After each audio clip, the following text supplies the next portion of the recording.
This video is going to look at the role of investment in an economy, and particularly its ability to bring about greater levels of national income and at the same time to maintain stable price levels. We're going to show this using this model of aggregate supply and aggregate demand.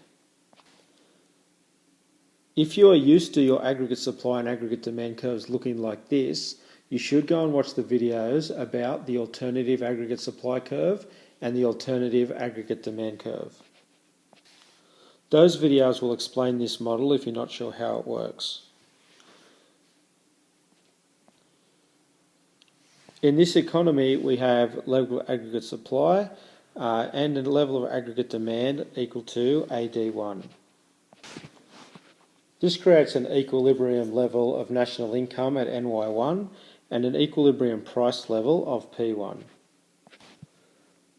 And just a quick reminder that aggregate demand is the demand of all the sectors of the economy, and we end up with this equation AD, aggregate demand, equals C plus I plus G plus X minus M, which is consumption, spending by households, plus investment, spending by businesses, plus government spending, plus exports, so money received from products sent overseas, minus imports, which is money that we lose to overseas companies.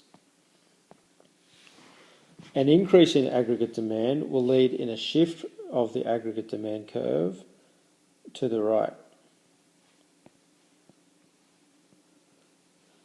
And so now we have a new level of aggregate demand at AD2. This could be because of an increase in any of those things, an increase in consumption, an increase in government spending. We're going to say in our example here, because we're talking about investment, that there's been an increase in investment, which is spending by businesses on the factors of production, and that's led to an increase in aggregate demand from AD1 to AD2, and this is going to have two effects. The first effect is a positive one. As a result of the increase in investment, we're going to have an increase in national income, and it's going to go from NY1 to NY2, and that's economic growth occurring in the economy. And this will lead to lower rates of unemployment, but this will come at a cost, with a new equilibrium price level moving from P1, and our new equilibrium price level is P2. So now we have inflation occurring in the economy.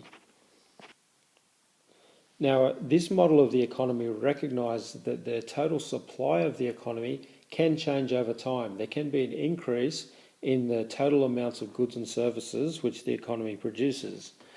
There is a video on this, if you're not sure about that, called Microeconomic Supply Side Policy. And it shows how aggregate supply curve can shift to the right as well. And we can see this in the diagram. We've shifted the supply curve from AS1 to AS2. Now, why did this happen? Well, we said that investment has increased. When we moved from AD1 to AD2, it was because businesses were investing more money. Businesses invest money in the factors of production, so this means they are producing more products. By producing more products, the economy is able to grow, and at its capacity, it can produce more than it was before. So we end up with a new maximum level of aggregate supply. So it moves from AS1 to AS2. Now when that supply curve has shifted out, we've got a new supply curve at AS2 and a new demand curve at AD2, and that gives us a new equilibrium level. The increase in supply that resulted from that increase in investment led to an increase in national income from NY2 to NY3. At the same time, the price level has now fallen. The investment that was made in the economy allows businesses to produce things more productively, so they're able to produce their products at a lower cost, and as a result, the price level doesn't increase like it was before, and it could actually come down.